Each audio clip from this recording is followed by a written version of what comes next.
Buenos días. El día de hoy está con nosotros el doctor Julio Verdaguer, que va a hacer un anuncio. El licenciado, secretario de Agricultura y Desarrollo Rural, el licenciado Marcelo Ebrard, que es secretario de Economía, que nos va a platicar de una serie de acciones que estamos tomando para fortalecer el desarrollo económico de México y la producción nacional. Y también está, que ayer ya no le dimos la oportunidad a Miguel para que presente el detector de mentiras, y por supuesto Noemí con la cápsula Mujeres en la Historia. Entonces, primero a Julio con este anuncio y después a Marcelo Ebrard, secretario de Economía. Adelante, Julio. Muchas gracias. Muchas gracias, presidenta. Con su permiso, buenos días a todas y a todos. La presidenta me ha indicado informar que vamos a proceder a partir del día 24 de diciembre con los pagos pendientes del programa Producción para el Bienestar, que es uno de los programas de bienestar. Son 176,563 productores y productoras en 7 entidades principalmente del país. Chihuahua con 52,000, es la más importante. Sinaloa con casi 37,000, Nayarit 29,500 personas, Tlaxcala casi 21,000, Querétaro 16,700 aproximadamente, Coahuila 10,600, Sonora 5,900 y otros estados, varios, 4,300. En total, ya dije, 176,563 agricultores, agricultoras, con un monto total de 1,482,986,800 pesos, que comenzarán a recibir a través de las tarjetas de bienestar que tienen todas estas personas a contar del día 24 de diciembre. Eso es cuanto, presidente. Gracias. Con permiso.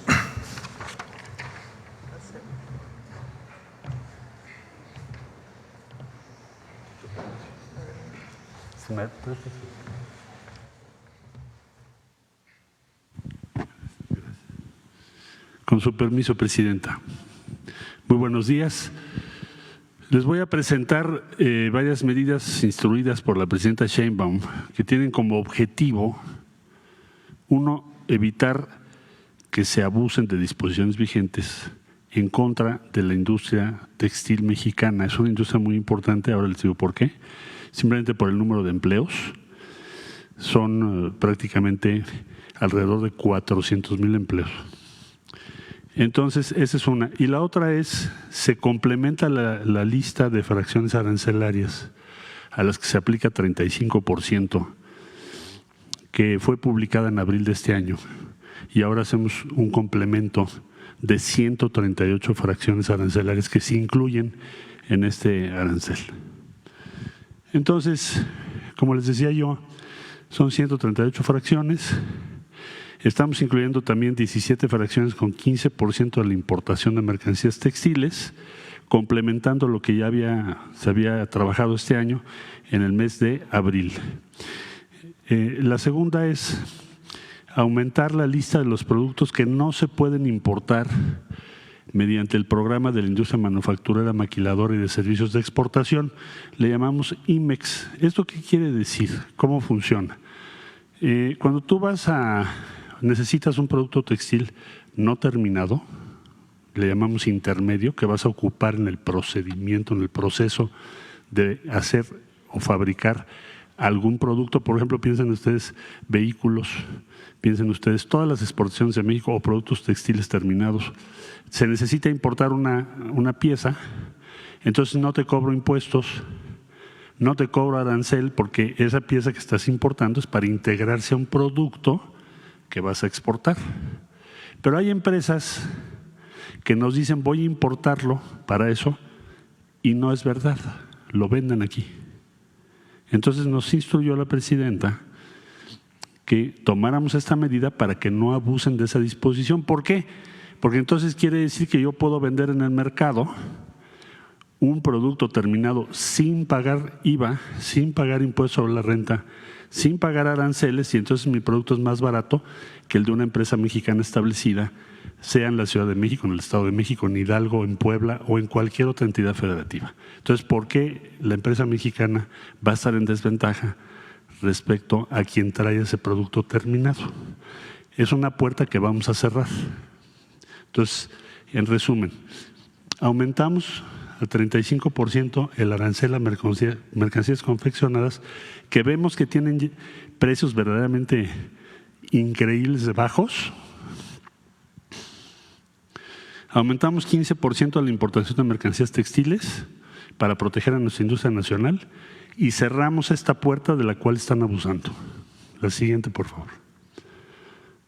Bueno, ahora, ¿cuáles son los motivos que ya dije un poco introductoriamente? ¿Cuáles son los estados que tienen la mayor producción de industria textil? En primer lugar, Estado de México. ¿Quién está sufriendo esto? ¿Qué números podemos apuntar? Pérdida de 75,000 empleos si no cerramos la puerta y no aumentamos los aranceles. Segundo lugar, Puebla. Lo ven ustedes aquí en un tono un poquito oscuro. Hidalgo, aquí también está en la zona centro. Coahuila, que es exportador de textiles, y Guanajuato. Hay otros un poco más tenue, Jalisco y en fin, pero principalmente estos estados. En 2024 alcanzamos el nivel más bajo de empleo en la industria textil, por eso se tomaron las medidas de abril que acabo de referir, abril del 24, que ahora se complementan, porque perdimos 79,000 empleos en los últimos años. El Producto Interno Bruto de la industria textil ha disminuido a una tasa anual de 4.8. Es decir, cada año perdemos aproximadamente 1.229 millones de pesos en empleo. Desde el 19 importamos más de lo que exportamos. En mercancías textiles el incremento fue del 0.8 y de confección del 12.5.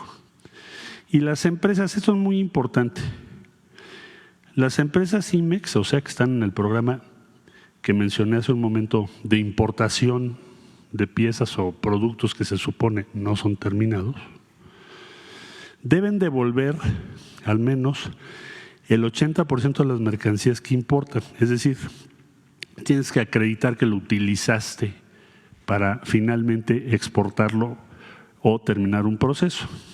Sin embargo, el 48% de estas fracciones de las que estoy yo hablando no cumplieron con el retorno o la exportación, se quedaron en el mercado nacional, 48%. Por eso estamos cerrando la puerta. La que sigue, por favor. Muchas gracias. Bueno, entonces, en resumen, con esto vamos a fomentar el desarrollo de nuestra industria nacional, porque un objetivo estratégico de la prosperidad compartida es aumentar el contenido nacional de todo lo que consumimos. Entre más contenido mexicano tenga, más empleos habrá en México. Promover condiciones justas de mercado, porque no se vale que nos engañen, ¿no? Es decir, que nos digan, esto es un producto que solo voy a utilizar para terminar otro producto y lo estoy vendiendo en México como producto terminado en un stand. Evitar prácticas que afecten el empleo y la competitividad de nuestra economía. Evitar el contrabando técnico. ¿Qué es contrabando técnico? Pues mentirle a la autoridad, ya lo expliqué. Decir, este es un producto intermedio, necesito esta pieza para terminar lo que voy a vender y no es verdad. La vendo, la traigo como si fuera un producto temporal, pero en realidad lo estoy vendiendo en el mercado. Privilegiar el comercio con mercados con los que México tiene sus tratados comerciales y aumentar la competitividad y el empleo de la industria nacional. En síntesis, son medidas para proteger una de las industrias más importantes en materia de empleo en nuestro país. Es casi 500,000 de personas. Si no se toman estas medidas para evitar el abuso o precios que tienen dumping o que pueden tenerlo o que son demasiado bajos, pues entonces está en desventaja la industria nacional. Esa es la instrucción que nos dio la presidenta y a partir del día de hoy que se firma el decreto entran en vigor estas dos medidas. ¿Sería cuánto, señora presidenta? Voy a, antes de pasar a las preguntas, si me ponen el video también de aduanas, por favor. Este es otro anuncio, es el tercero.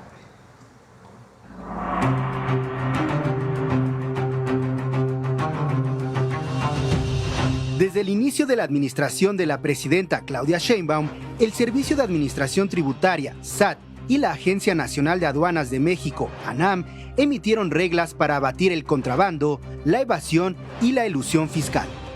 En dichas reglas, se estableció que los 861 agentes aduanales activos son corresponsables de las importaciones y exportaciones, así como en el pago de las contribuciones, por lo que pueden estar sujetos a diversas sanciones.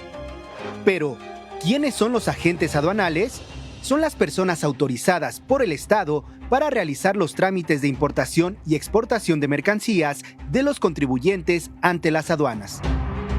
A través del programa de fiscalización del SAT y de la ANAM, se han detectado 40 agentes aduanales que presentaron irregularidades y omisiones como abusos al efectuar la importación aplicando de manera indebida el beneficio de tasa reducida, abusos en los beneficios de empresas certificadas que no pagan IVA por la importación de mercancías, importación de diversas mercancías que a la entrada al país no pagaron las contribuciones de forma correcta.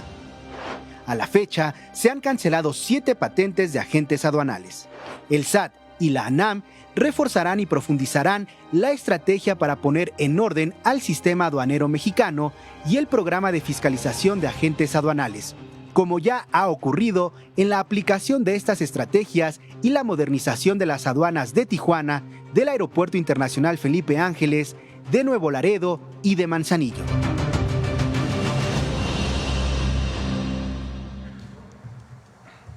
Vamos a firmar el decreto que informó el licenciado Marcelo Ebrard. Acompáñame, Marcelo.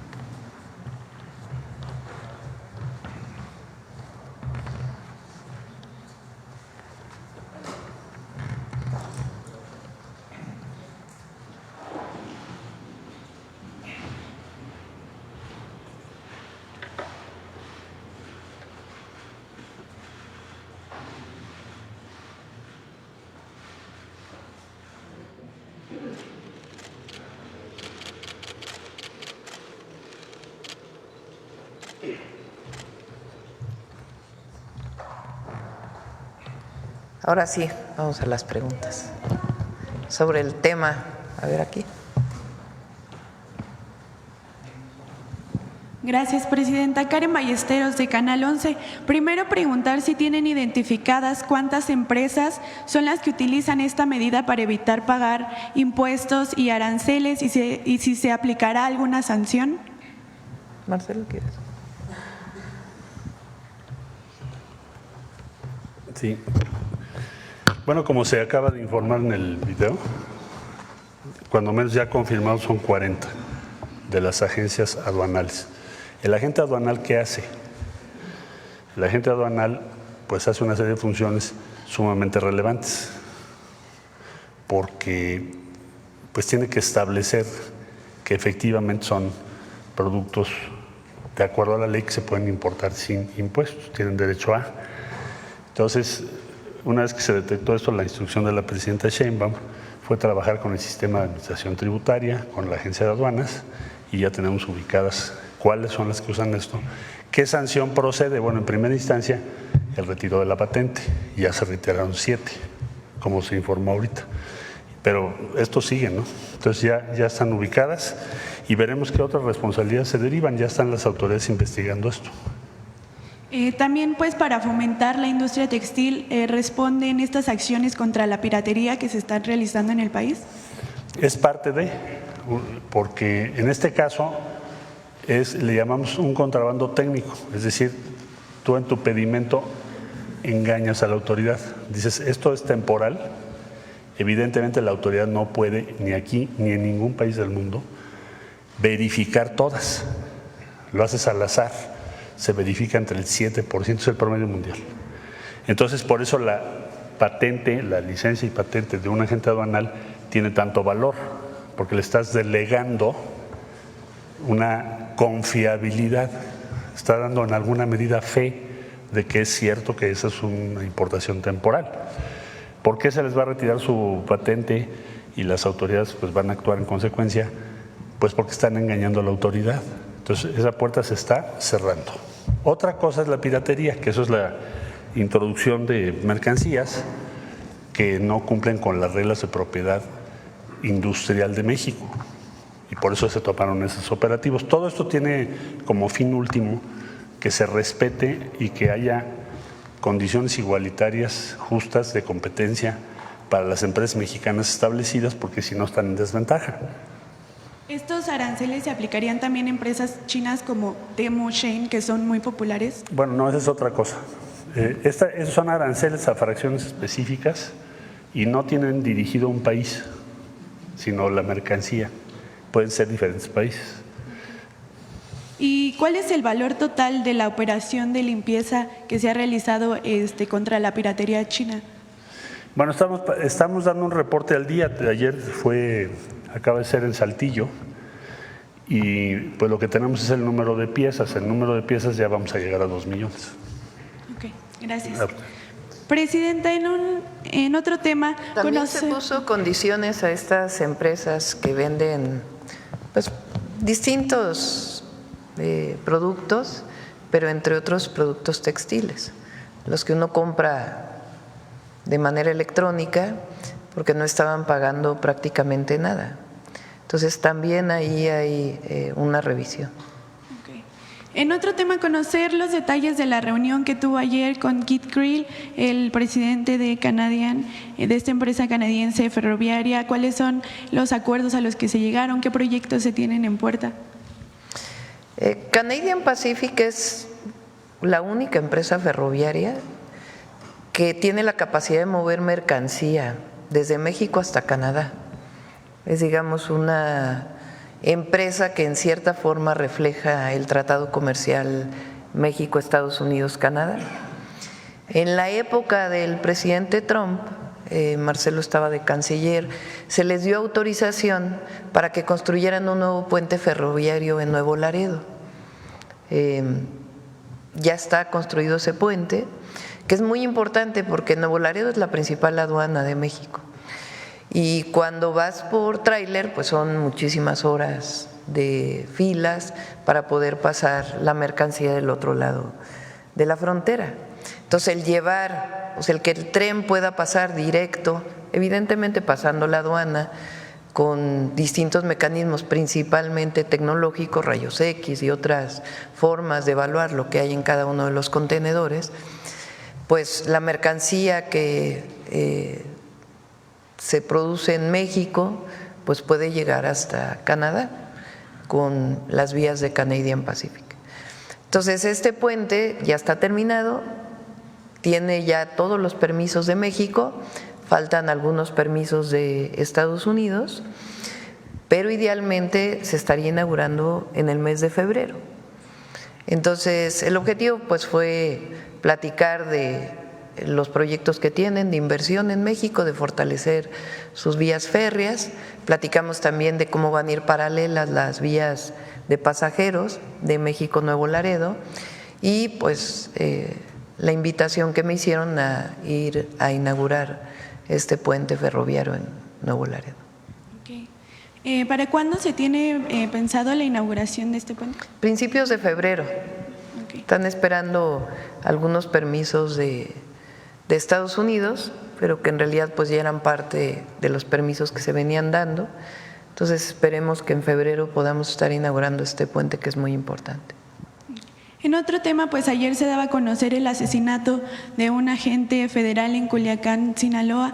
Conocer qué detalles se le brindó en esta reunión de seguridad respecto a este caso. Se hablaba de que el autor intelectual podría ser el Mochomito. ¿Qué información tiene al respecto, Presidenta? Sí, lamentablemente falleció un joven del equipo de la Secretaría de Seguridad y Protección Ciudadana en Culiacán.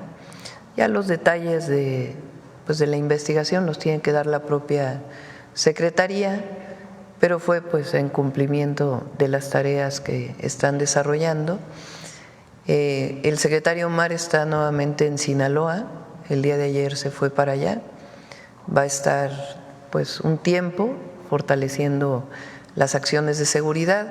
El domingo vamos a Sinaloa, vamos a Mazatlán, pero vamos a tener una reunión del Gabinete de Seguridad primero y después ya las reuniones que hacemos con todos los gobernadores de revisión de las acciones prioritarias, de los proyectos prioritarios, estratégicos y después un evento de programas sociales en Mazatlán.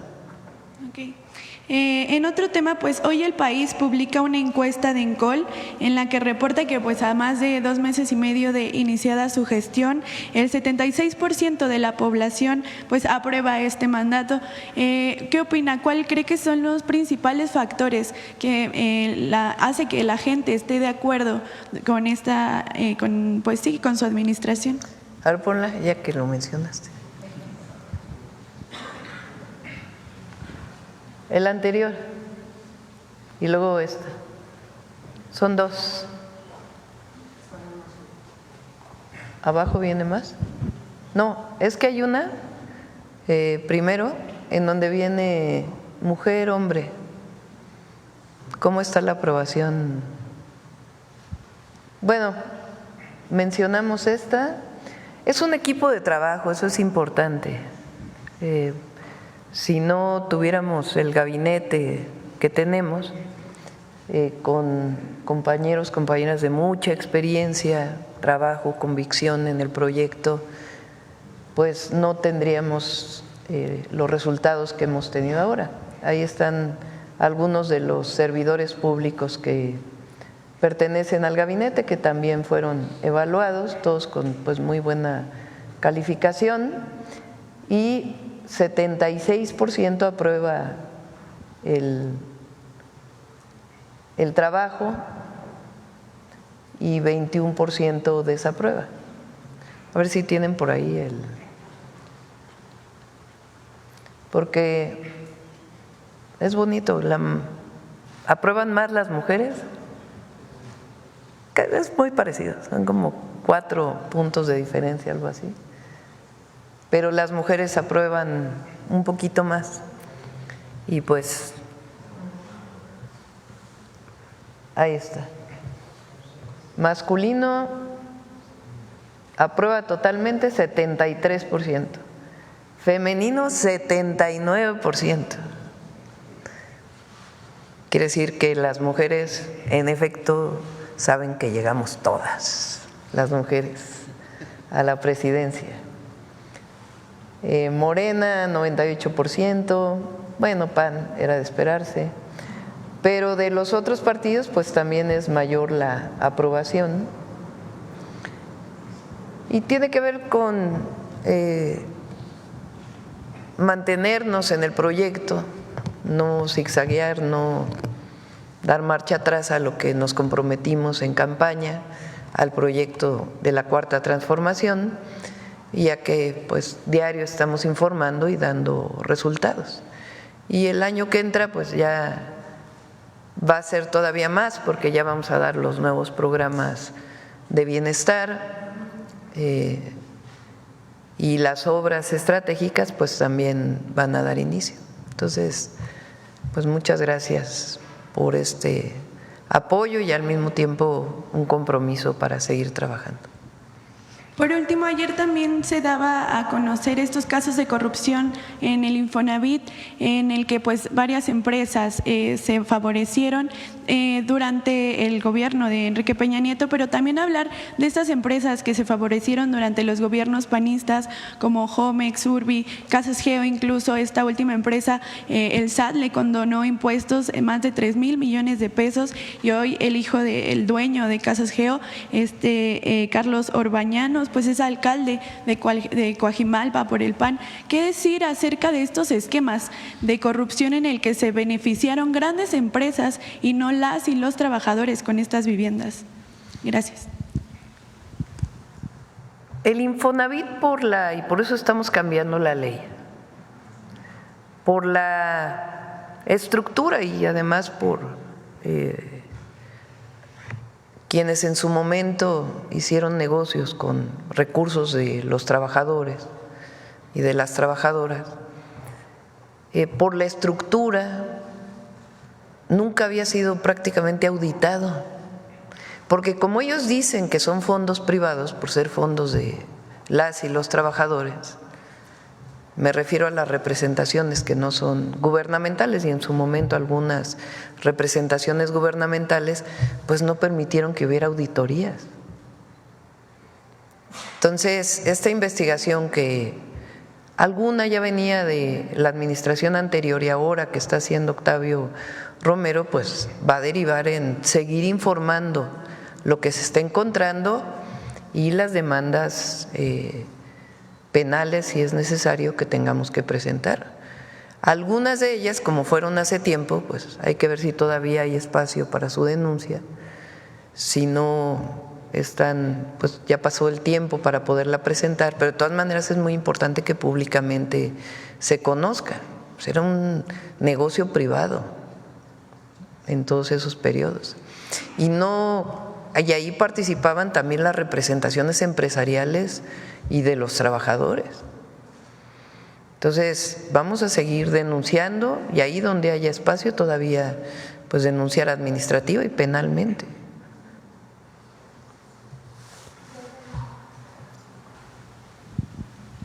Gracias, presidenta. Buenos días, Shaila Rosagel. Nada más algo del Infonavit, porque lo que estamos haciendo es proteger el ahorro de las y los trabajadores, contrario a lo que está diciendo la oposición, de que quiere haber una apropiación de los fondos. No, todo lo contrario, se van a proteger los fondos de las y los trabajadores y vamos a construir vivienda social de manera transparente para que el Infonavit cumpla con su función, que es el acceso a la vivienda. Buenos días, Shaila Rosagel, corresponsal de Grupo Gili, El Imparcial de Sonora, La Crónica de Mexicali y Frontera de Tijuana. Presidenta, sobre su gira de fin de semana, pues estará en Sonora. Me gustaría preguntarle cuáles van a ser los temas prioritarios que va a haber con el gobernador Durazo. Me imagino que antes del evento con los yaquis. Y bueno, número 2, pues va a inaugurar la Universidad de los Yaquis ahí en Bicam. ¿Qué otros proyectos quedarían pendientes con ellos, con la tribu yaqui? Sería todo. Mañana vamos a Chihuahua, también es muy emotivo lo que vamos a hacer. Por primera vez se le van a dar tierras a los rarámuris.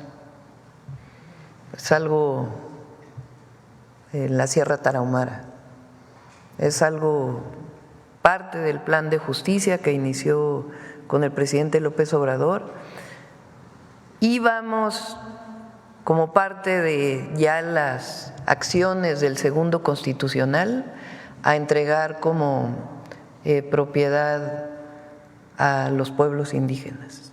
Entonces son 2 entregas de tierra, restituirles sus derechos de propiedad y a darle continuidad al plan de justicia. De ahí vamos a Juárez. El sábado en la mañana, en Ciudad Juárez, vamos a inaugurar el hospital, aquel hospital que quedó abandonado, que ya no le dio tiempo al presidente López Obrador de inaugurarlo, lo vamos a inaugurar nosotros, y ahí vamos a hacer un anuncio muy importante de lo que me comprometí, que son la construcción de centros, les llamamos ahora educativos de cuidado infantil, lo que eran las guarderías o las estancias infantiles, que se pervirtió el nombre por el negocio provocado por Calderón, que llevó a la tragedia de la guardería ABC. Ahora vamos a construir con el IMSS, desde el IMSS y también con los empresarios principalmente de la maquila o exportadores, centros de educación y cuidado infantil como parte del sistema de cuidados, lo vamos a anunciar en Juárez. De ahí nos vamos a Sonora, vamos a ir con el pueblo yaqui.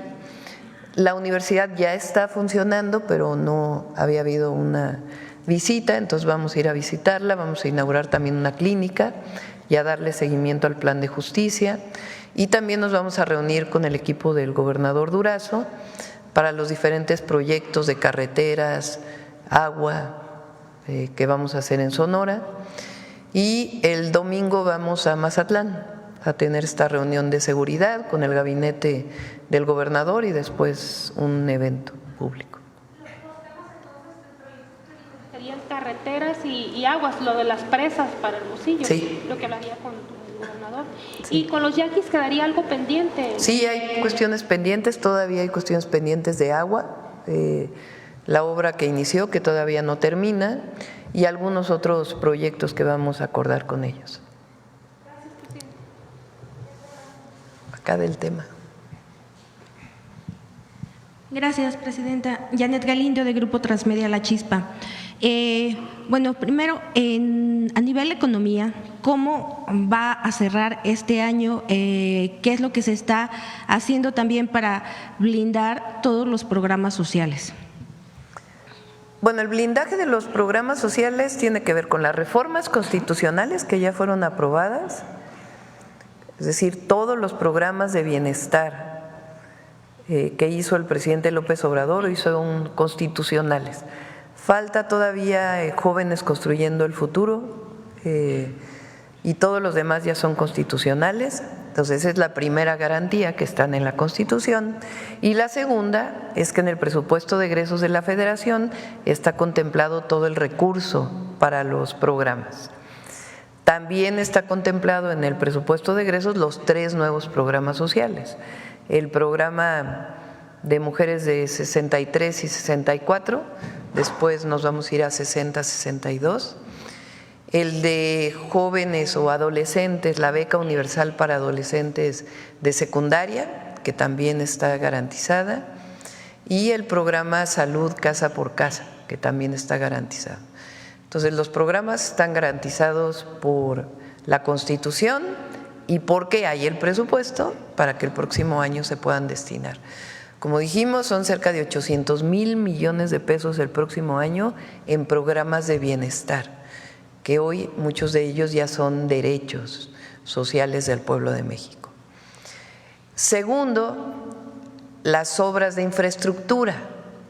Entonces, hay obras de infraestructura en agua potable que se anunciaron cuando firmamos el acuerdo y que ya vamos a informarlas aquí también y le vamos a dar seguimiento. Obras estratégicas, las obras de los distritos de riego para hacer más eficiente el riego agrícola y también las obras de infraestructura de conectividad, los trenes, vamos a iniciar con el México-Querétaro, de ahí a Irapuato, el Coahuila-Saltillo-Monterrey como parte del México-Nuevo Laredo, y carreteras, obras carreteras, además caminos artesanales, que vamos a continuar con los proyectos de caminos artesanales. Entonces hay cerca de casi la misma cantidad que de los programas sociales en proyectos de infraestructura, en inversión pública. Y después está la inversión privada. La inversión privada, pues quien encabeza todos estos esfuerzos es Marcelo desde la Secretaría de Economía. Él ha estado trabajando, ahora le doy la palabra, en el portafolio de inversiones que viene el próximo año, que es muy importante, y también en lo que llamamos el Plan México, que tiene que ver entre otras cosas con lo que se anuncia hoy, en fortalecer la producción nacional de distintos bienes y servicios, para fortalecer lo que se hace en nuestro país y disminuir las importaciones. Entonces, cierra bien el año con empleo récord, con inversiones muy importantes, y el próximo año pues también vienen inversiones muy importantes. No sé si quieres platicar algunas de ellas, Marcelo.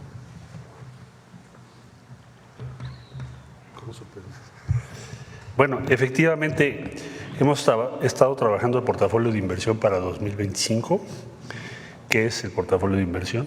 Es, desde luego, tener todas las inversiones públicas, infraestructura, etc., en su dimensión regional, porque hay, como ustedes saben, 10 corredores del bienestar. Entonces tenemos que saber en dónde estamos haciendo qué en el territorio. Y el esfuerzo con iniciativa privada es tener también las principales inversiones privadas para que hagamos sinergia entre unos y otros. Si eso no lo tienes disponible, es muy difícil ser eficaz o ser oportuno para facilitar las inversiones. Entonces hemos estado trabajando con muy diversas asociaciones. Por ejemplo, si ustedes me preguntan ahorita qué va a hacer la industria automotriz, cuál es la carta de navegación para el año entrante, como hemos estado trabajando en esto, ya tenemos muy claramente identificadas cuáles son las inversiones específicas, no solo generales, agregadas, sino en qué se traducen. Muchos son proveedores, autopartes, nuevos procesos, cómo acercamos a México la producción de baterías para los vehículos eléctricos, por ejemplo. Entonces, todo eso, semiconductores, el año que entra tendremos en México muy probablemente la primera planta propiedad mexicana produciendo semiconductores ya para la industria automotriz, entre otras cadenas productivas. Entonces, todo esto en detalle es lo que denominamos portafolio de inversión. Y luego nos preguntamos, ¿qué se necesita para que esas inversiones tengan éxito? Entonces, ahí ya identificamos si es agua, si en esa zona hay agua o no hay agua, ya identificamos si tienen la toma de energía eléctrica, ya identificamos qué necesitan en cuanto a… Nos reunimos con educación pública, por ejemplo, para ver educación media superior y técnica, qué tan pertinente es lo que estamos haciendo respecto a esas inversiones, para facilitarle a los jóvenes pues, que tengan mejores empleos, ¿verdad? Entonces, es todo un esfuerzo para lograr ese propósito, facilitar la inversión y por lo tanto mejores empleos y crecimiento en las regiones del país. Le llamamos portafolio 2025 porque te metes una laptop, bueno, la presidenta, y va a tener todo en un solo plano de qué estamos haciendo todos, iniciativa privada y todas las áreas del gobierno, incluyendo gobiernos estatales. Hemos tenido muchas reuniones con los secretarios de Desarrollo Económico, porque son los que están en los estados, nos han ayudado mucho, y también a nivel municipal, para que unifiquemos las políticas, por ejemplo, con los parques industriales, pues que cumplan las normas municipales y así sucesivamente. Entonces, eso es el portafolio de inversión vinculado al Plan México. ¿Qué es el Plan México? La Carta de Navegación de México de la presidenta Sheinbaum y de la economía mexicana para lograr la prosperidad compartida y sortear las aguas procelosas que pueda haber los próximos años. Carta de navegación. Eso es lo que tenemos y es lo que estamos trabajando todo el gabinete. Así nos lo pidió la presidenta. Gracias, secretario. Claro que nos falta, de veras, la inversión en generación eléctrica, la inversión de Pemex, la inversión para la producción de particularmente frijol y otros productos. Entonces, hay muy claro cuál es el camino para el próximo año. Que iniciará perfecto el siguiente año. Muchos ya iniciaron, muchos ya iniciaron. Por ejemplo, la planta de producción de semilla de frijol, no sé si quieras informarlo, Julio. Okay. Gracias, presidenta. Hace unas semanas la presidenta estuvo en Zacatecas, en lo que era la antigua planta de la Productora Nacional de Semillas, que ni siquiera se privatizó, simplemente se desmanteló y se abandonó. Y eso dejó a los productores, entre otras cosas, de frijol, de arroz, sin un abasto de semillas de buena calidad. La presidenta fue a esta planta y ahí informó a los productores de Zacatecas, que es muy importante, pero también de otros estados, Nayarit, Durango en frijol, Campeche, también Nayarit en arroz, que se va a recuperar la producción nacional de semillas de estos productos, frijol y arroz, a través de una nueva entidad que se va a llamar Productora de Semillas del Bienestar, Procebien. Ya está el proceso legal muy avanzado, Presidenta. Yo espero que en los primeros meses, semanas realmente del año, usted pueda ya dar inicio a este nuevo organismo público, y ya de todas maneras estamos trabajando. Hay que adecuar maquinaria para limpiar las semillas, todas esas cosas. Va a estar todo listo. El próximo año ya tenemos un compromiso de dotar de muchos miles de toneladas de semilla de muy buena calidad, de frijol y de arroz, pues para muchos miles de hectáreas de estos productos. Si nos acompaña el clima y la lluvia, yo creo que pronto vamos a poder recuperar la autosuficiencia de nuestro país de frijol. Consumimos 1 millón de toneladas, todos nosotros, y producimos 700,000 en promedio distintos años. Nos faltan 300,000. Con esta semilla y otros apoyos y servicios que se darán a los productores, financiamiento, acompañamiento técnico, apoyo a la comercialización, muy importante. Con todo esto esperamos que en el curso del sexenio México no tenga que importar frijol, lluvia mediante. Muchas gracias. Gracias. Gracias, Presidenta. Bueno, y en otro tema, pues tras su reunión que tuvo con el presidente de Colombia, Gustavo Petro, en sus redes sociales él publicó que dentro de los temas que había platicado con usted, aparte del fortalecimiento en diversas áreas, pues también había sido la posible propuesta para candidaturas femeninas en las secretarías generales de la ONU y de la OEA. No sé si nos quisiera compartir un poquito más de esta información. Sí, platicamos de ello. Sí. Es muy importante que, bueno, en la OEA pues obviamente es América Latina y el Caribe. Entonces, de ponernos de acuerdo entre varios países para poder impulsar una candidatura con una visión distinta a la actual, y también para Naciones Unidas, que pudiera una mujer encabezar la Secretaría General de Naciones Unidas. Entonces, no es que hayamos dicho nombres en particular, sino comenzar a trabajar en ello. Y pues está obviamente el canciller Juan Ramón de la Fuente y Lázaro Cárdenas también, como jefe de oficina, le pedí pues que se involucrara en estos temas junto con Juan Ramón de la Fuente. Sí, porque bueno, ninguna de estas organizaciones han tenido al frente una mujer. Sí, así es. Sería una buena opción. Es mujer, pero también es una visión. Una visión diferente. Una visión de prosperidad compartida. Ok. Pues muchísimas gracias, Presidenta. No, todavía estamos en pláticas. Gracias. Acá.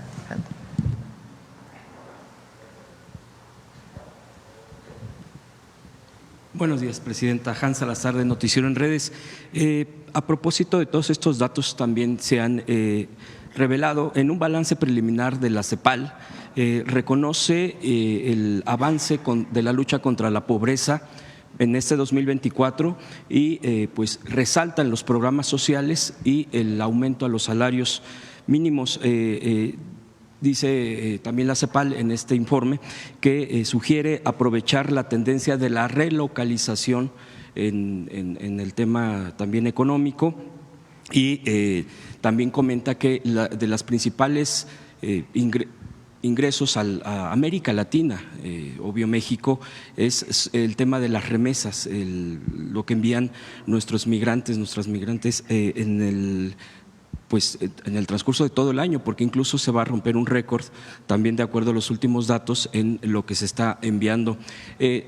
Todo esto también que tiene que ver con el sustento del propio envío y de los programas sociales, lo que tiene que ver con pensión, con becas, con todo esto, también es el programa hacia los jóvenes, jóvenes construyendo el futuro. Bueno, que creo que va a haber ahí una adecuación del nombre, pero en el fondo es el apoyo a los jóvenes que desarrollan sus capacidades laborales, aprenden en diversas empresas. ¿Cómo se podría aprovechar también esto de la relocalización? Y preguntar también, Presidenta, en este contexto, ¿cómo ve tanto el balance de la CEPAL como el programa de los jóvenes? Hay varios comentarios que nos han hecho llegar, muchos de ellos, incluso de lugares de centros de trabajo, que se abrió un periodo muy corto, entiendo yo que es por el fin de año, y que muchos no se pudieron apuntar, registrar, incluso centros de trabajo que también están interesados en continuar con este programa. Preguntarle, Presidenta, si habrá una información al respecto de este programa para el próximo año, cómo se estará ampliando en todo el país, cuál será esto y cómo se podría aprovechar en la parte económica, porque México tiene un potencial de jóvenes impresionante. Jóvenes Construyendo el Futuro abrió sus inscripciones, digamos. Se cierran, pero eso no quiere decir que se cierran para todo el año. En febrero, si mal no me equivoco, abre nuevamente. Es como un mes hay entrega y otro mes se abre. No es que ya con lo que pasó ya no se pueden inscribir el próximo año, tanto empleadores como jóvenes que quieren incorporarse al programa. Entonces, vamos a pedirle a Marat que informe, que les dé la información para que la puedan tener, porque a lo largo de todo el año sigue abierto el espacio para que se puedan inscribir. Jóvenes Construyendo el Futuro, pues es un gran programa porque no solamente incorpora a las y a los jóvenes al empleo, sino que permite, sobre todo a pequeñas empresas, comercios, que puedan incorporar a un joven que va a recibir su primer salario por parte del gobierno a través de este programa y después entonces le beneficia a la pequeña empresa y después hay una incorporación de más del 50% de estos jóvenes ahí a donde iniciaron su trabajo. Entonces, pues es un impulso también a la economía. Jóvenes Construyendo el Futuro continúa, tiene metas muy importantes y la parte de la reforma constitucional también se va a dar. Es nada más un ajuste ahí que es importante hacerlo. El modelo mexicano, que es el modelo de la Cuarta Transformación, de la economía moral, de lo que llamamos el humanismo mexicano, es único en el mundo. Parte primero de erradicar la corrupción, el régimen de corrupción y privilegios que privó en México principalmente durante todo el periodo neoliberal, que si se fijan es parte de lo que se está haciendo también ahora con lo que se anuncia hoy. Es quitarle la patente a agentes aduanales, pues es porque había corrupción, porque estaban mintiéndole a la autoridad.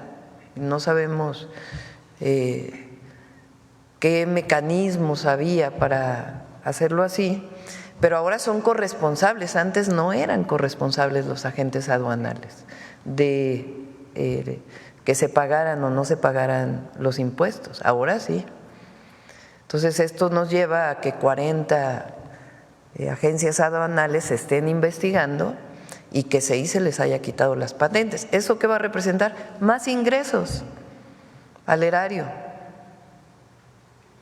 para poderlos destinar a programas sociales, a inversión pública y a otras acciones que impulsen la economía de nuestro país, disminuyan la pobreza y las desigualdades. Entonces, parte de erradicar el régimen de corrupción y privilegios, parte de que el pueblo de México tiene derechos, derecho a la educación, toda la visión del periodo neoliberal de que la educación, la salud, el acceso a la vivienda eran mercancías o privilegios para unos cuantos y quien no las tenía era su problema personal porque a lo mejor no había trabajado lo suficiente para poder ganárselo. Pues aquí la visión es distinta, son derechos de las y los mexicanos. Entonces, fortalecer el derecho a la educación, a la salud, el acceso a la salud, el acceso a la vivienda, y por eso lo que estamos haciendo en el Infonavit, pero también a la pensión universal adulto mayor, al empleo a través de Jóvenes Construyendo el Futuro y fomentar el desarrollo económico con una visión distinta, los salarios. Durante todo el periodo neoliberal se planteó que si aumentaba el salario mínimo iba a haber inflación, pero además no iba a haber inversión extranjera directa. Y ahora, aumentando el salario mínimo, no solamente no hay inflación, sino que estamos en récord de inversión extranjera directa en el país. Entonces, es una visión de un modelo económico que estamos impulsando, que inicia con el presidente López Obrador y que nosotros le estamos dando continuidad y fortaleciendo en ciertas áreas. Nosotros somos convencidos de las energías renovables, entonces vamos a darle más impulso a las energías renovables, aunque tiene su fortaleza Pemex y lo que se ha hecho hasta ahora, pero vamos a impulsar el desarrollo sostenible. Entonces es un proyecto que da como resultado pues mejores niveles de vida en el pueblo de México, disminución de la pobreza, disminución de las desigualdades y mejor calidad de vida para las y los mexicanos. Lo que estamos planteando ahora es fortalecer lo que quedó del 2018 al 2024, esa base, y avanzar más.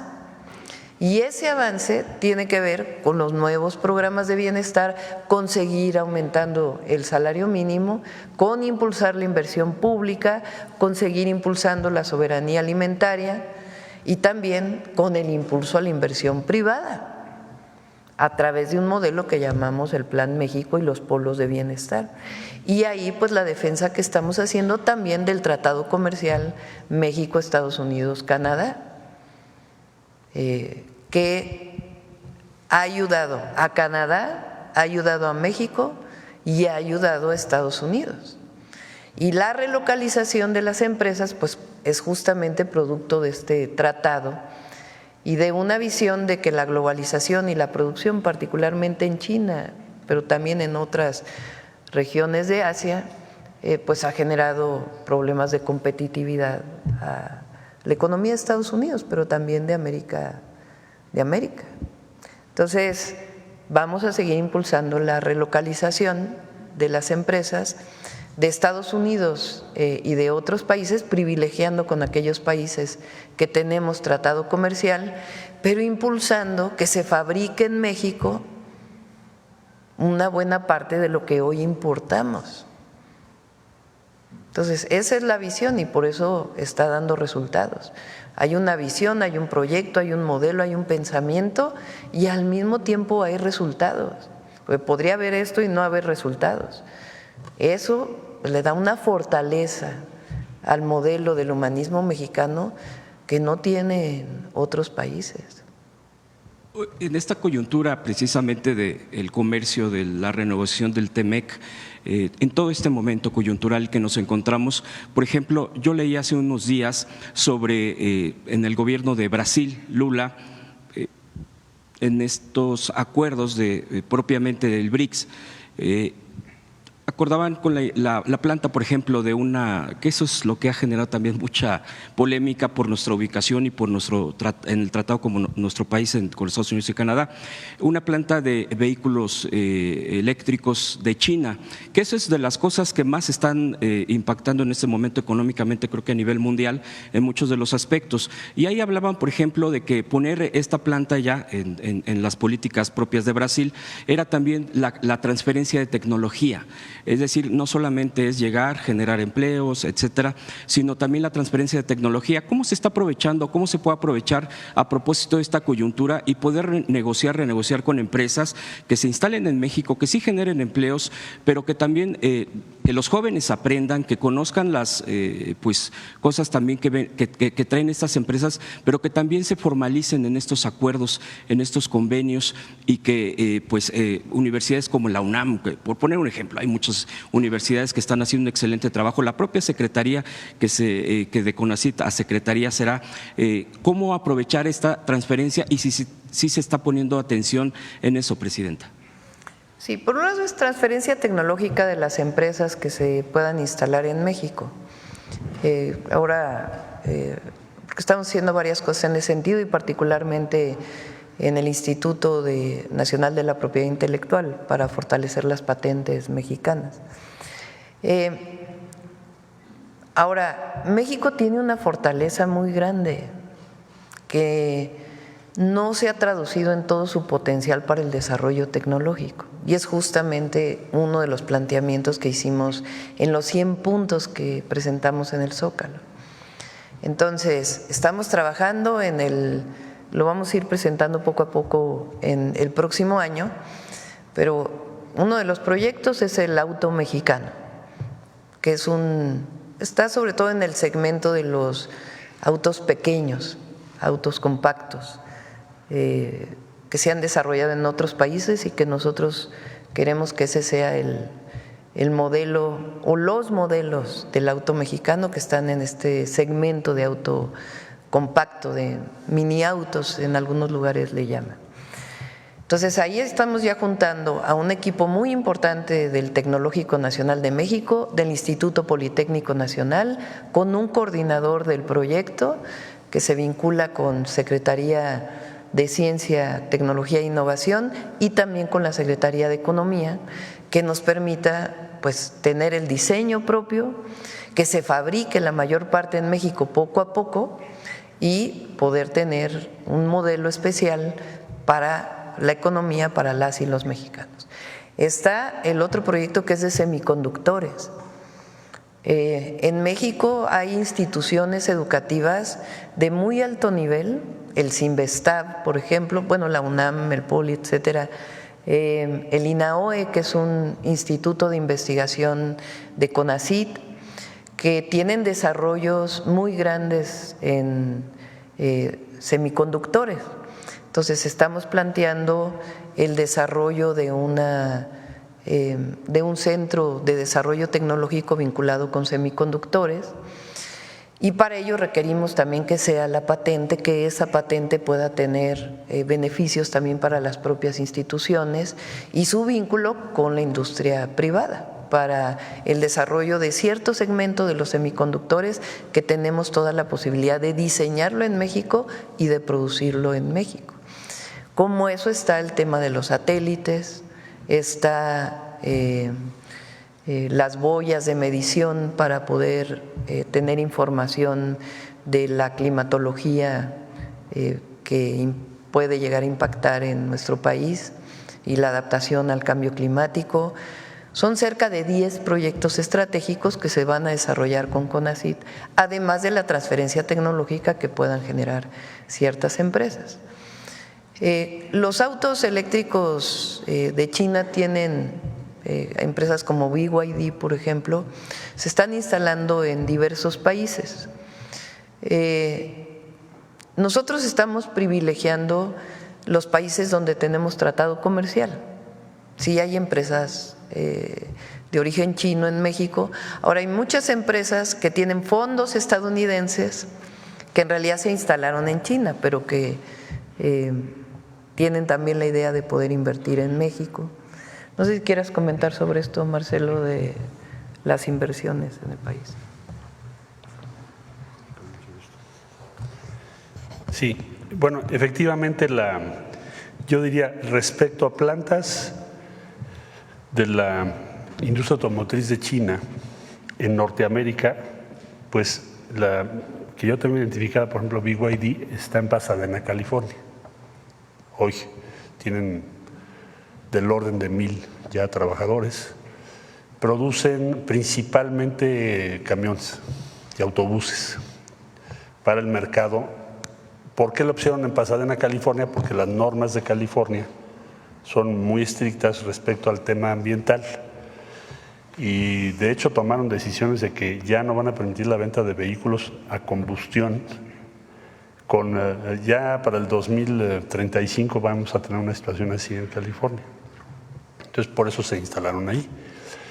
Este tema sobre todo en los últimos meses, se ha politizado mucho en función de un estudio de una empresa en Estados Unidos que señalaba que México estaba siendo el lugar en el que estábamos haciendo la producción dentro del Tratado de Libre Comercio. Esto es falso por dos razones. Primera, muy breve, no podemos exportar nada que no cumpla las reglas de origen. Las reglas de origen te obligan a que el 70% de tu vehículo sea hecho en Norteamérica. Entonces es evidentemente falso el argumento, además de que no tenemos ninguna planta todavía. Y el segundo argumento que se manejaba es que nosotros estamos promoviendo la inversión de muchísimos productos, de muchas plantas provenientes de China para eludir el tratado, que también es falso, porque sí hay inversión, pero siempre en las exportaciones mexicanas se observa la regla de origen. ¿Por qué se hace esto? Porque hay un objetivo, justificar aranceles contra México. Es toda la razón. Ahora bien, regresando a lo que tú decías, pues hay una gran competencia en el mundo.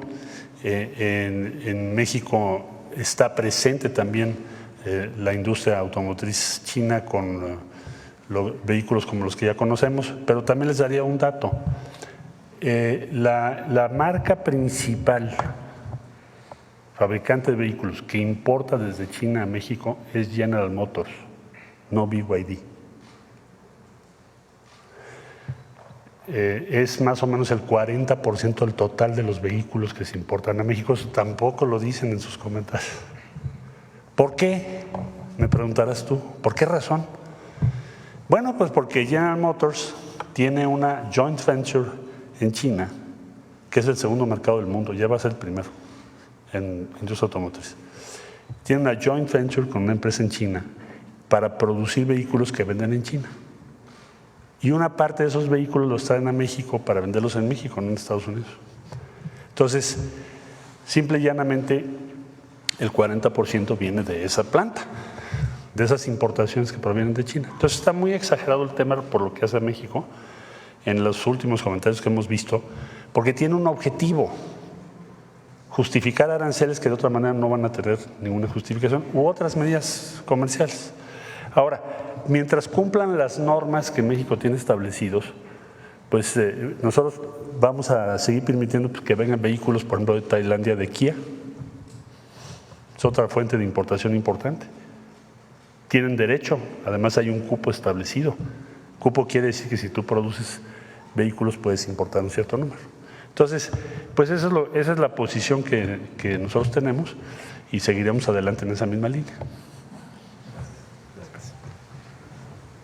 Y por último, Presidenta, sí, si me permite, el tema de la violencia de género, de todo esto que se genera en las redes sociales, me ha llamado la atención últimamente. No es reciente, obvio, esto se ha dado ya de tiempo atrás, que han vuelto a remeter, obvio no voy a describirlo porque es hasta de mal gusto, el tema, por ejemplo, contra la Secretaría de la Mujer, contra la secretaria Citlali. Esto ya no se había dado porque, bueno, pues el tema fue senadora, ahora tiene un cargo que por cierto, ha habido trabajo interesante, de hecho se ha difundido aquí, pero la pregunta sería, este tema, digo, más allá de quiénes y el tipo de términos y de imágenes que son verdaderamente pues indescriptibles para qué, contra ella, y yo me preguntaba, y es la secretaria de la Mujer, es la que está teniendo y enfrentando precisamente esas violencias, ¿no?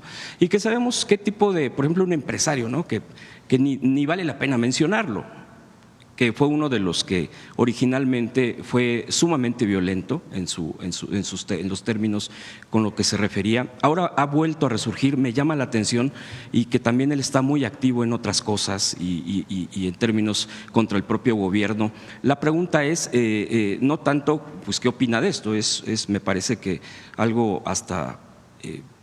pues, ¿qué se va a opinar frente a la violencia hacia las mujeres, hacia la propia secretaria de la Mujer? Sino cómo también ver esta situación de las redes sociales, en donde se generan muchas violencias, en donde este es un ejemplo nada más, pero hay otro tipo de cosas que también han permeado en la sociedad y que siguen teniendo, pues, impactos muy negativos.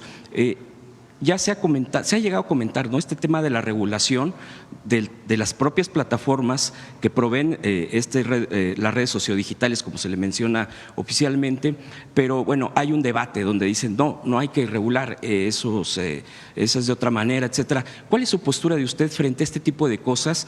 Porque además, cuando se empieza a batallar frente a este tipo de violencias, claro que va a haber reacciones y difamaciones, y bueno, hasta medios de plataformas han arremetido con falsedades contra el gobierno, y a veces deja ese sentido como hasta de misoginia y de machismo, y de medios pues que igualmente no tienen ni caso mencionarlos, que son productores de fake news. Y también en este sentido, el principal proveedor de información del país pues es la mañanera, en este caso la mañanera del pueblo, como ya se ha denominado. Y también mucha gente en los estados pregunta, ¿por qué no se puede ver o escuchar la mañanera en todos los medios públicos? Esa es otra de las preguntas que han hecho. Por ejemplo, el día de ayer, bien dijo un periodista, fue duro, concreto y con todo, ¿no? En una mañanera que, bueno, estuvo muy claro el día de ayer el tema del Infonavit, que fue una información tremenda, pero que la población muchas veces quiere saber. Claro, algunos aprovechan que tengan algún señal de internet, de la tarde con alguna plataforma. Pero los medios públicos en este sentido, Presidenta, ¿qué papel también están jugando? Digo, algunos sí lo están haciendo, el tema de la difusión, pero la gente que va al trabajo, la gente que va a la escuela, etcétera, quisiera tener en la radio, porque la mayoría de las estaciones de radio, perdón, pero es pura mentira, es casi basura, y lo digo con todo respeto. Entonces, ¿cómo se puede generar este tema de que las mañaneras se pueda escuchar, se pueda ver en todo el país? Digo, ¿por qué no tener esa posibilidad? Obvio, con los recursos que se tienen, con los medios que se tienen, que son públicos. De los privados, obviamente, pues espera que quieran algo a cambio. Eso es muy obvio, y eso es lo que les ha dolido a muchos, el tema del dinero. Entonces, esas serían mis preguntas, Presidente, y le agradezco mucho las respuestas. Gracias. Yo creo que son varios temas, ¿no? A ver, el tema, yo creo que de la oposición, de los adversarios a nuestro movimiento, al gobierno, que la verdad es que se han quedado sin argumentos. A mí la verdad es que cuando hay estos comentarios tan machistas, de odio, pues es que ya no hay argumento. O sea, todo esto que decían, les van a quitar los ahorros a los trabajadores con la reforma al Infonavit, y ayer Octavio presenta las corruptelas y abre la cloaca que hubo ahí durante tantos años, y entonces sí hay algunas columnas hoy, ¿no?, del Infonavit. Pero entonces dices, a ver, ¿cuál es el argumento? Pues lo que se quiere es proteger el ahorro de las y los trabajadores y hacer vivienda y la transparencia. Entonces pues, se les cae el argumento. ¿Qué otro argumento hay? Que la presidenta no gobierna, ¿no? Porque ahí quieren… En realidad quien gobierna es una alianza entre no sé quiénes. Pues ¿qué argumento es ese? No tiene sustento, es puro chisme, y un machismo así, pero absolutamente revelador de quiénes son, ¿no? Que el pleito Adán Augusto Monreal, no, bueno, hacen un escándalo porque no tienen argumentos políticos de proyecto, no hay ideas, no hay nada. Entonces lo que hay es un ataque permanente, lleno de bots además, de mucho dinero, porque nosotros hacemos análisis ahí, Paulina los hace de bots, sobre todo de la red X. Entonces, a ver, que viene la crítica, 80% de bots, bueno, pues ¿qué caso tiene ni siquiera hacerle caso? Entonces, es que son, por ejemplo, sale una tendencia Infonavit antes de ayer, ¿no? Porque ayer pues ya cambió porque como salió la información de la corrupción, pues entonces era Infonavit.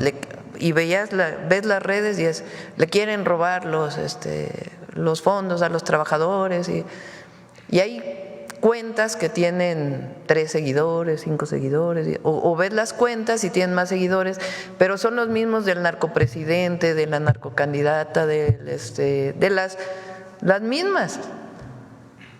Entonces, con que hagas un pequeño análisis te das cuenta que en realidad no hay tal oposición o tal vicio, sino que en realidad pues son comprados para generar una tendencia en una red que además, por cierto, pues cada vez tiene menos fuerza.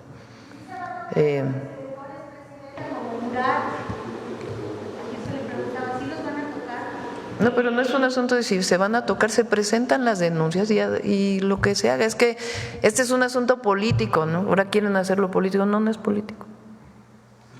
Es un asunto de defensa del ahorro de los trabajadores. Entonces, sí, pero ustedes están poniendo nombres. Entonces, la mayor corrupción de lo que se mencionó ayer se dio en el último periodo de Peña. Y otras que vienen de antes, ¿no? Pero además una visión del Infonavit de cobrarle y cobrarle y cobrarle a los trabajadores. O sea, de que nunca acabes de pagar tu deuda a través de créditos de años y años y años de pago o desalojos porque no se podía pagar la vivienda. Entonces, lo que nosotros estamos planteando, aunque se va a presentar las denuncias que tengan que presentar en Infonavit, es porque estamos cambiando la ley. La ley se está cambiando para que el director general del Infonavit pueda tener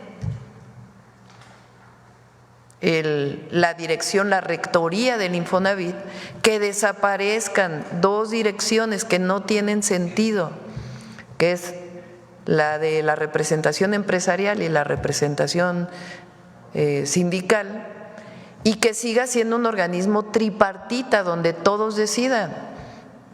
Las organizaciones empresariales, las organizaciones de los trabajadores y el gobierno, pero que no se preste a esta opacidad. ¿Por qué el INAI nunca hizo nada con el Infonavit? Que tanto defendían. ¿O por qué no dicen que no permitían que entrara la Auditoría Superior de la Federación a hacer auditorías? Entonces, no hay argumentos. O sea, díganme un argumento que se haya dado de la oposición o de sus dirigentes empresariales de la oposición, como el Junior X,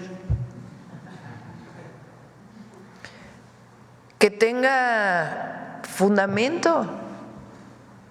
Es un odio, una crítica, tremendo. Ya salieron a defender también al dirigente del PAN. Entonces, ¿a qué se dedican? Pues a una campaña de odio, de enojo, pues en vez de estar tan enojados que se sienten a ver si realmente tienen un proyecto de nación, porque no tienen, solo es la crítica a lo que representamos nosotros. Y miren qué impacto tiene. Ahí está la encuesta de hoy. Entonces, pues sí, están un poco desesperados. Ahora, el otro gran tema pues es el machismo, la misoginia que se esconde en estas críticas, que también es muy reveladora de quiénes son quienes las hacen. La crítica a Citlali, que además tiene toda nuestra solidaridad y nuestro apoyo, pues es porque le sale el odio así, y el machismo tremendo, ¿no? Nada más que vean qué piensan las mujeres. El gobierno tiene un apoyo enorme de las mujeres porque se sienten representadas y porque las vamos a seguir defendiendo. Ahora, yo no estoy de acuerdo en regular. Es muy complicado regular una red social. No, el límite entre la censura y la regulación de una red es muy complejo. Entonces, más bien es la concientización de la gente y que se sepa pues que si están de acuerdo o no y que se participe. Y en el caso de los medios comerciales igual, pues que se abran, sean plurales. La objetividad se da cuando se presenta una posición y la otra, no cuando solo se presenta una. Y bueno, también afortunadamente pues están todos ustedes que hacen un trabajo muy importante. Y en los medios públicos están trabajando los medios públicos, digamos, nacionales o los del gobierno federal, para hacer una red de medios públicos nacional que permita también juntar recursos para poder fortalecer los noticieros, fortalecer, o sea, la parte informativa, la parte de debate y también la parte de producción, que también tiene que tener una visión distinta. Están pensando en producir series, producir documentales, principalmente sobre la historia de México. Entonces sí, se están buscando coordinar en una red de medios públicos y también pues darle continuidad a lo que se hizo aquí el día que hicieron el Congreso de Medios Alternativos, ¿no? Que pueda seguir floreciendo en México, ¿no? La difusión de las mañaneras pues ya depende también de, tampoco queremos nosotros que se imponga algo, ¿no?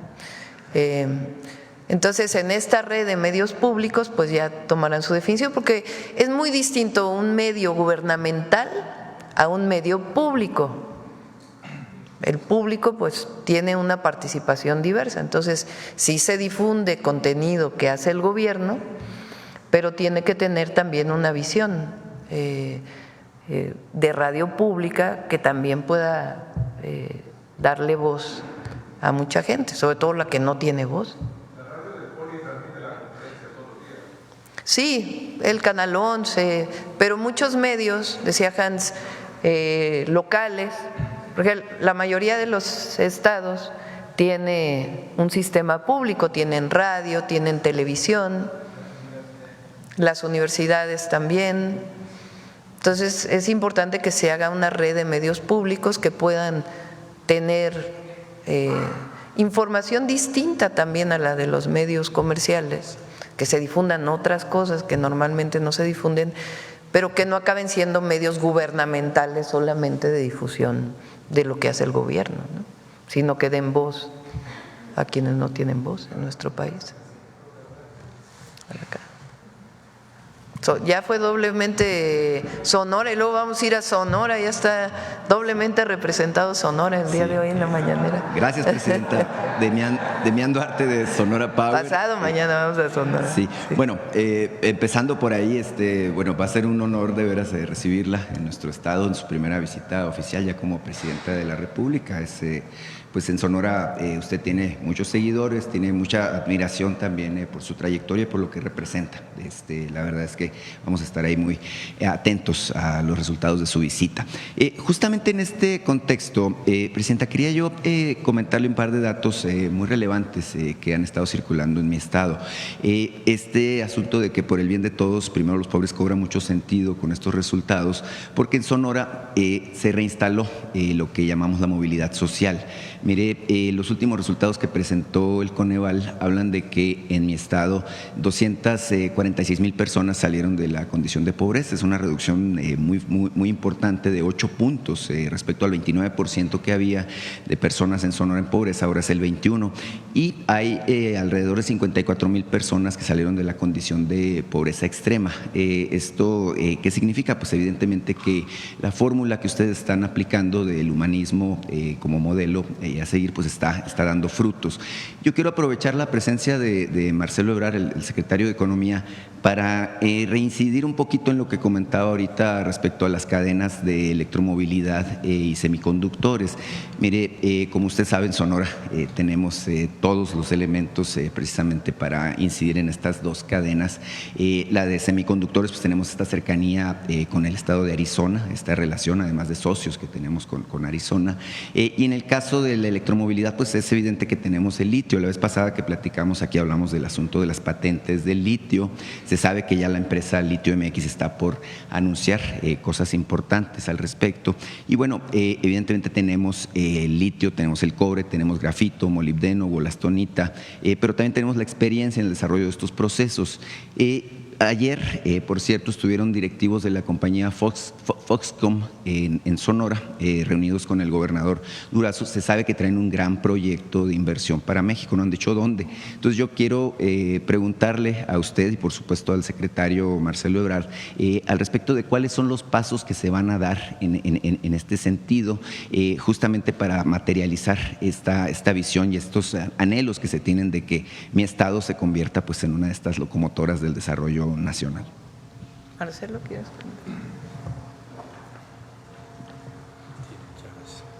Con su permiso. Bueno, yo diría brevemente, la instrucción que tenemos es de consolidar el Plan Sonora. ¿Y esto en qué se traduce específicamente? Primero, Sonora es de los estados más avanzados en sus acuerdos con la Universidad de Arizona, que es como el epicentro de la estrategia norteamericana y de Estados Unidos en particular, para hacer un clúster de semiconductores. Entonces hay un avance considerable. Yo diría que de los 4 entidades federativas que empezaron a trabajar ya hace algún tiempo con este clúster, pues es la que lleva más avance. Nosotros, ¿qué tenemos que hacer? Facilitar que esto tome más velocidad, tengamos pronto estas inversiones. Básicamente tiene que ver con prepararnos para poder desarrollar en México diferentes procesos. Segundo, desde luego todo lo que está en torno al litio, LitioMex, también hemos estado trabajando con ellos. Como usted sabe, la Secretaría de Economía regula lo que tiene que ver con minería y la prioridad que nos ha marcado la presidenta Sheinbaum es que México pueda acelerar su producción respecto al litio y también poder tener una batería en México, empezar a construir, a fabricar baterías en México. También Sonora es otro punto clave. Tienen un buen avance en Guaymas, tienen un buen avance en lo que tiene que ver con la zona o el paso fronterizo, Nogales. Tenemos ya también toda una serie de empresas que actualmente han sido visitadas, tanto en Taiwán, Foxconn es taiwanesa, tienen un proyecto de inversión enorme, lo tenemos dentro del portafolio de inversión, y Sonora es una de las posibles localizaciones de parte de esta inversión. Entonces yo diría que vamos a lograr en 2025 pues dar otro paso importante para consolidar ese plan que, repito, y con esto cierro el comentario, pues se diseñó, es el primer plan que diseñamos juntos México y Estados Unidos, con miras a todo lo que estoy hablando, electromovilidad, semiconductores y competitividad. Es como un buen ejemplo de lo que deberíamos hacer a mayor escala. Ahora que platiquemos con la nueva administración, así se los vamos a exponer, porque está siendo exitoso. Y Sonora va a tener éxito sin duda alguna, porque han tomado muchos pasos. Sí, presidenta, la compañera le preguntaba ahorita al respecto de los asuntos de inversión y todo esto. Yo le quiero pedir más bien una reflexión. Estamos a 12 días de cerrar el ciclo del año 2024. Ha sido un año pues muy cargado de cosas muy importantes. Se ha hecho historia sin duda este año con la llegada, por ejemplo, de la primera mujer presidenta. Con este antecedente yo le quiero pedir que nos comparta su punto de vista respecto a qué panorama, más allá de la captación de inversiones, qué panorama podríamos esperar los mexicanos menos con el año que está justamente por llegar. El 2025 plantea retos importantes, pero creo que también oportunidades de gran nivel para nuestro país. Entonces, si nos puede comentar al respecto. Va a ser un buen año. Vamos a consolidar esto que hemos hablado de los proyectos de inversión. Se van a consolidar todavía más los programas de bienestar y los nuevos programas. Va a seguir habiendo inversión en México, pública y privada, y vamos a consolidar el proyecto. Entonces, por supuesto, tenemos que garantizar que el tratado comercial siga, que están todos los argumentos puestos ahí, yo no tengo la menor duda de que lo vamos a lograr. Por esto que ha estado hablando el presidente Trump de los aranceles o las tarifas, como llama él. Entonces yo creo que va a ser un muy buen año y además pues inician las obras de trenes y muchas obras nuevas que vamos a desarrollar. Y además el 1 de junio pues va a ser la elección. Por primera vez las y los mexicanos vamos a elegir a las y los jueces, magistrados y ministros de la Corte, que es histórico en México y en el mundo. Entonces va a ser un buen año para las y los mexicanos. Vamos a cerrar porque ya son las 9. A ver, la última pregunta. Solamente un planteamiento. Usted va a la frontera el fin de semana, va a estar en Ciudad Juárez, va a estar en Sonora también. Es un momento importante del año porque vienen enormes flujos de paisanos que nos visitan con motivo de las fiestas de fin de año. Por ejemplo, tengo entendido que en Nuevo Laredo se hizo un operativo de parte de los gobiernos de la región, en Chihuahua también. En Sonora, el gobernador encabezó, por ejemplo, también un operativo de bienvenida. En Cajeme mismo, el alcalde Javier Lamarque también hizo un operativo que le llamó, creo, el apapacho a nuestros paisanos. Preguntarle en este sentido, Presidenta, ¿qué está haciendo el gobierno federal para acompañar a los flujos de paisanos que nos visitan? Porque ya sabe usted, mire, vienen con mucho gusto a visitar a sus familias, pero son presa también de situaciones pues fuertes, extorsiones, los ven como pues objetivo muchos grupos criminales, porque evidentemente pues traen dinero, traen cosas para sus familiares. Entonces preguntarle qué se está haciendo para favorecer esta visita. Muchas gracias. Sí, le voy a pedir a Rosa Isela que el lunes nos lo presente aquí en la mañanera. No lo hemos presentado, tiene razón, pero sí se están haciendo varias acciones y también en caso de que sean sujetos a algún problema, pues que puedan denunciarlo y nos avisen lo más pronto posible. Pero pues es la bienvenida, ¿no? Ayer el himno migrante pues tiene ese objetivo también, la defensa y la bienvenida siempre a México de nuestros hermanos y hermanas. Bueno, vamos a cerrar. Viene detector de mentiras, que ayer no lo presentamos, y después Mujeres en la Historia. Adelante. Con su permiso, Presidenta. Buenos días a todas y todos. La última semana, ya se ha mencionado, han surgido diversas campañas en medios de comunicación y redes sociales de mentiras y tergiversaciones para desacreditar la reforma a la ley del Instituto del Fondo Nacional de la Vivienda para los Trabajadores, el Infonavit. ¿Por qué atacar con mentiras a una reforma que permitirá que el Infonavit vuelva a construir vivienda social y digna a bajo costo para las y los trabajadores?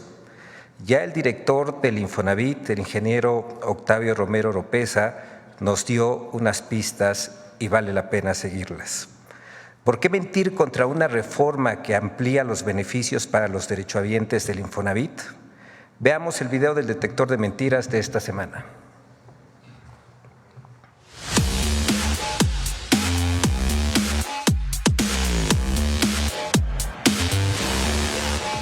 Con encabezados amarillistas, gritos alarmistas desde las tribunas y tergiversando los datos, comentaristas y políticos de oposición mintieron al asegurar que el gobierno de México tomó el control del Infonavit para apoderarse de los ahorros de los trabajadores. 1. El gobierno de México dispondrá de la cuenta personal de vivienda de los trabajadores. ¡Mentira! El Infonavit es un organismo de servicio social que administra el Fondo de Vivienda de los Trabajadores de México y es facultad de su Consejo de Administración, compuesto de manera tripartita por representantes de los trabajadores, de los empleadores y del Gobierno de México, decidir sobre las inversiones que realice el instituto y los financiamientos que obtenga. Esta facultad no es nueva ni se le dio al Infonavit a partir de la reforma recientemente aprobada. Además, el texto de la reforma especifica que en ningún momento implicará el destino de recursos del fondo en beneficio de personas que no sean derechohabientes. 2. El gobierno de México tomó por asalto al Infonavit. ¡Mentira! La reforma mantiene la composición de la Asamblea General y el Consejo Administrativo del Infonavit. Solamente reduce el número de integrantes de estos órganos, conservando la integración tripartita y la representación paritaria. La reforma no otorga nuevas facultades del Gobierno de México sobre el Infonavit. 3. La empresa filial del Infonavit construirá 1 millón de viviendas. ¡Mentira! El programa de vivienda y regularización del Gobierno de México contempla la construcción de 1 millón de viviendas a lo largo de la administración de la presidenta Claudia Sheinbaum, de las cuales 500,000 serán construidas por el Infonavit a través de una empresa filial y las otras 500,000 por la Comisión Nacional de Vivienda. 4. La Secretaría de Hacienda no garantizará los recursos del Fondo de Vivienda del Infonavit. ¡Mentira! Es el Infonavit quien administra el Fondo de Vivienda de los Trabajadores de México, no la Secretaría de Hacienda, y es independiente al presupuesto de egresos de la Federación, elaborado por la Secretaría de Hacienda.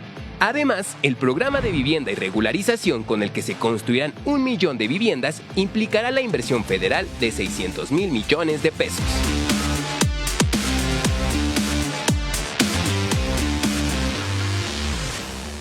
Muchas gracias y hasta la próxima semana, Presidenta. En la última parte, cuando se habla de Hacienda, que es importante, como el Infonavit da créditos, tiene la misma normatividad que un banco.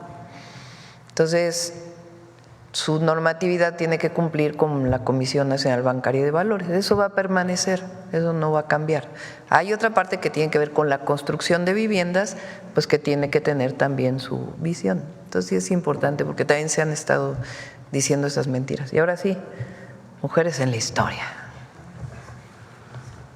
Permiso, presidenta.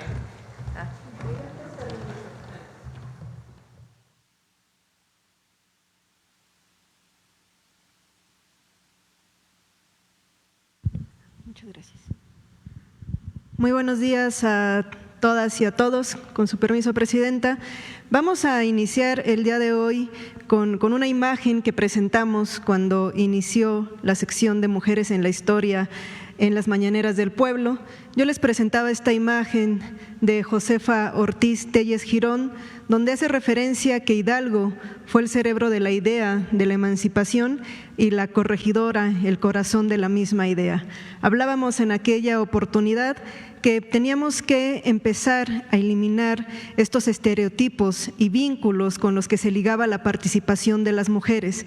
Frecuentemente relacionamos a Josefa Ortiz como la esposa del corregidor, ¿no? Todavía hacemos énfasis mucho en el de Domínguez, y lo importante es recuperar en estas mujeres su participación, su agencia, sus decisiones, sus convicciones, y es por ello que el día de hoy queremos dedicar la cápsula a Josefa Ortiz Telles Girón para reconocer qué hizo en el proceso independentista, porque creo que la vinculamos a aquellos famosos zapatazos, ¿no? Esos 3 momentos en los que ella avisa que la conspiración ha sido descubierta, pero sale en libertad hasta 1817, es decir, que se mantuvo activa. Algo también que es muy importante destacar es la edad que tenía Josefa Ortiz de Domínguez para este momento. 37 años cuando se incorpora al proceso de la insurgencia, 44 cuando queda en libertad. Conozcamos un poco más sobre Josefa Ortiz Telles Girón. María Josefa Crescencia Ortiz Telles Girón fue una mujer de convicciones propias que luchó por forjar una nación justa, libre e igualitaria.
Murieron personajes como el párroco Miguel Hidalgo, los capitanes de milicias Ignacio Allende y Juan Aldama, los hermanos Epigmenio y Emeterio González.